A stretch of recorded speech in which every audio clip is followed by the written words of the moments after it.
How to copy message in WhatsApp web.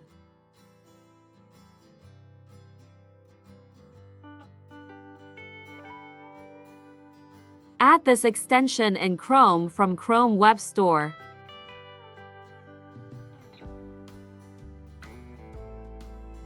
Open WhatsApp web.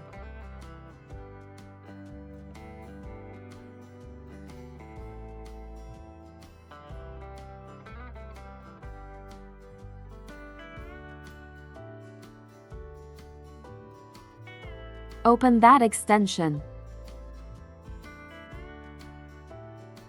Enable Copy Message button.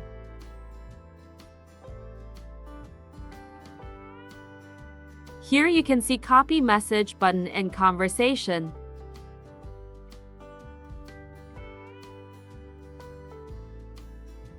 Thanks for watching.